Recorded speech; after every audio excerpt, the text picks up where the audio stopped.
Good day to you all. நாம் ஒரு மொழியை கற்க வேண்டுமாயின் நம்மிடம் இருக்க வேண்டிய அத்தியாவசியமான பண்பு இடைவிடாத பயிற்சி, கன்ஸ்டன்ட் பிராக்டிஸ்.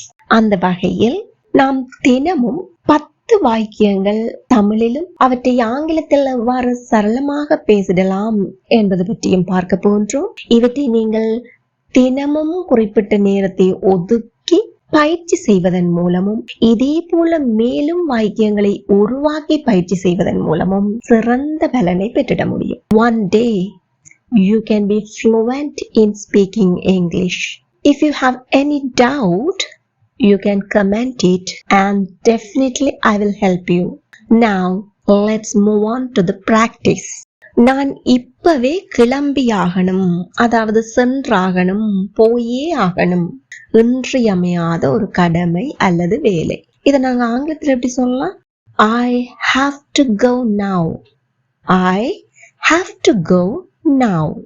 அவன் அவளுக்கு விரைவில் போன் செய்தே ஆகணும், கால் பண்ணியே ஆகணும். There's an essential need. இன்றியமையாத ஒரு தேவை இருக்கு. He has to phone her soon. He has to phone her soon. Again, he has to phone her soon. நீங்க நேரத்திற்கு வந்தே ஆகணும். You have to come on time. You have to come on time.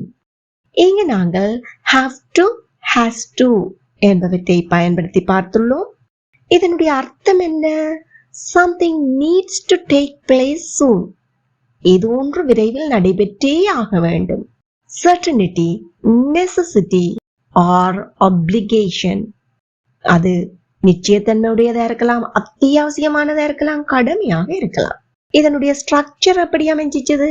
Subject ஃபர்ஸ்டா வந்துச்சது, அதுக்கு பிறகு have to இல்ல has to பயன்படுத்தினோம். அதனோடு V1 வடிவ வினைச்சொல்லை பயன்படுத்தினோம். I have to go. He has to phone. You have to come என்றவாறு. அப்போ has to எங்கு பயன்படுத்துகின்றோம்? வழக்கம் போலவே third person singular subject has to. அதாவது பேசப்படுகின்ற ஒருமை எழுவாய்களுக்கு has to. He has to phone. She has to bring. It has to eat. இந்த மாதிரி நாங்க has to பயன்படுத்துவோம். மிகுதி எல்லாவற்றிற்கும் have to பயன்படுத்துவோம். அடுத்த உதாரணம் பார்ப்போம். அவள் வந்தால் நான் வருவேன். இதை நீங்க cause and effect என்ற மாதிரி கூட பார்க்கலாம். விஷயம் நடந்தா இன்னொன்னு நடக்கும், அதாவது சான்ஸ் இருக்குது, நிச்சயம் நடக்கும் என்ற மாதிரி. அவ வந்தா நான் வருவேன். வந்தால் if she comes நான் வருவேன். I will come. If she comes I will come. எல்லாரும் வாய் விட்டு சொல்லி பாருங்க. If she comes I will come. நீங்கள் சமைத்தால் அது ருசியாக இருக்கு. எங்களுக்கு எல்லாம் தெரியும், நீங்க சமைச்சா அது ருசியா இருக்கு. நாங்க சமைச்சா அப்படி இருக்குமா இல்லையா எங்களுக்கு தெரியாது. நீங்க சமைச்சா நிச்சயம் அது ருசியா தான் இருக்கு. If you cook it will be tasty. If you cook it will be tasty. Again, if you cook it will be tasty.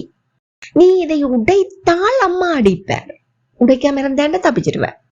உடைத்தால் அம்மா அடிப்பார். If you break this, your mom or your mother will beat you. If you break this, your mom will beat you. எல்லாரும் வாய்விட்டு சத்தமா சொல்லி பாருங்க. Very good. If you break this, your mom will beat you. இங்கு வாக்கிய அமைப்பு எவ்வாறு காணப்பட்டது? If plus subject plus simple present tense. If plus subject plus simple presentல இருக்கணும். வாக்கியத்தின் இந்த பகுதி if clause வந்து எப்படி இருக்கணும்? simple presentல இருக்கணும். அதனுடைய எஃபெக்ட் வந்து எப்படி சொல்ல போறோம்?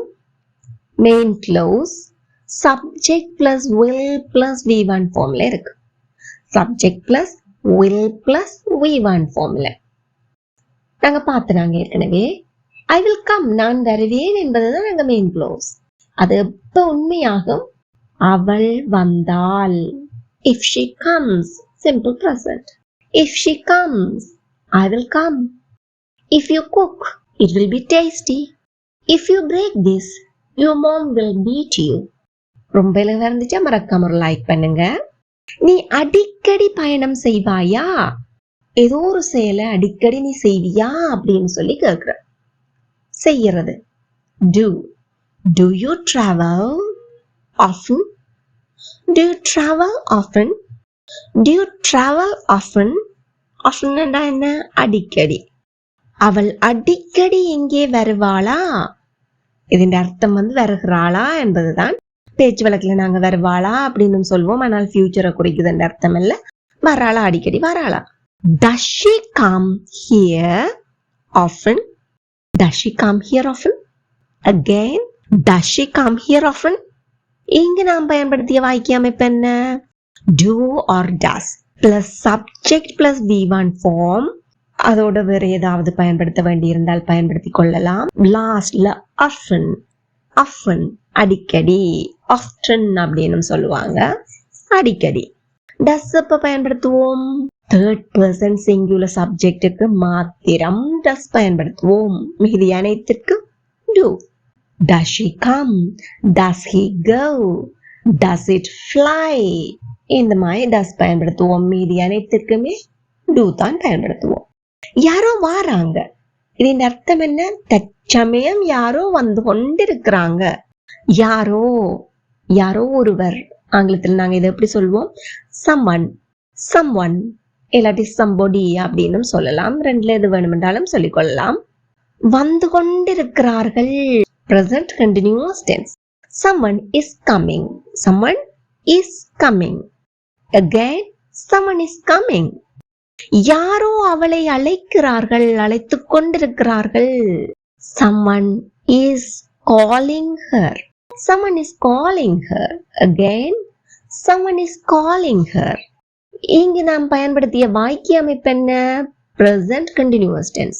Subject plus am is sub plus ing form. இங்கு someone என்பது singular subject, third person singular subject. ஆதலால் is என்கின்ற உதவி வினைச்சொல்லைத்தான் பயன்படுத்த வேண்டும். அத்துடன் பிரதான வினைச்சொல் ing ஃபார்மில் இருக்கு. இப்போ நீங்க செய்ய வேண்டியது என்ன? subject plus have to or has to plus V1 form, if plus subject plus simple present, subject plus will plus V1 form, do or does plus subject plus V1 form plus often subject, someone plus is plus ing form. இவற்றை பயன்படுத்தி உங்களால் முடிந்தளவு நடைமுறையில் பேசக்கூடிய வாக்கியங்களை அமையுங்கள். எழுதி பாருங்கள். Don't forget to comment.